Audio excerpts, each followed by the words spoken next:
Hi viewers, ఈరోజు blog ఏంటంటే ప్రతి కుటుంబానికి ప్రతి పర్సన్కి కూడా గవర్నమెంట్లో ఉండే చట్టం దాని యొక్క రూల్స్ అండ్ రెగ్యులేషన్స్ ప్రకారం మనకున్న ఆస్తుల్ని రెండు రకాలుగా విభజిస్తారు.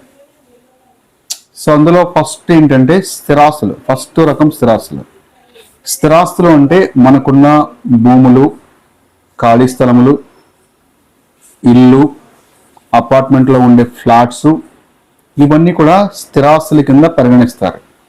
మనకున్న తోటలు కానీ ఇంకేదైనా పెద్ద పెద్ద అసెట్స్ అంటే ఒక చోట నుంచి మరొక చోటకి మనం ఎట్టి పరిస్థితుల్లోనూ వాటిని కదిలించలేము, అక్కడే ఉంటాయి, స్టేబుల్గా ఉంటాయి. సో స్టేబుల్గా ఉండే వాటిని స్థిరాస్తులు అని పరిగణిస్తాం.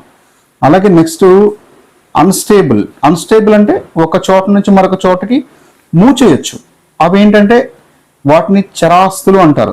ఆ చరాస్తులు అనేది ఏమంటే మనకున్న డబ్బు, బంగారం, సో డైమండ్స్, వెండి వస్తువులు, మనం దగ్గర ఉన్న మనం కొనుగోలు చేసిన బైక్స్, కార్స్, ఇంకా ఎలక్ట్రానిక్ గాడ్జెట్స్, టీవీ అవ్వచ్చు, రిఫ్రిజిరేటర్ అవ్వచ్చు.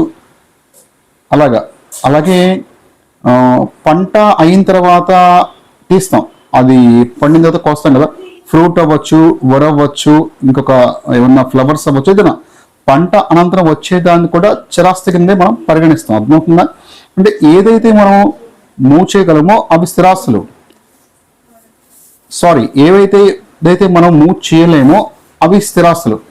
ఏ వస్తువులను అయితే మనం మూవ్ చేయగలమో వాటిని చరాస్తులుగా పరిగణిస్తాం యాక్చువల్గా. ఓకే, నా యొక్క ఛానల్లో రెవెన్యూ కంటెంట్ జెన్యూన్గా ఇస్తున్నాను. సో నా కంటెంట్ మీకు నచ్చింది, ఇది కొంతమందికి ఉపయోగపడుతుందంటే ఎక్కువగా షేర్ చేయండి, నా ఛానల్ని సబ్స్క్రైబ్ చేసుకోండి, ఒక లైక్ కూడా ఇస్తారని చెప్పి ఎక్స్పెక్ట్ చేస్తాను.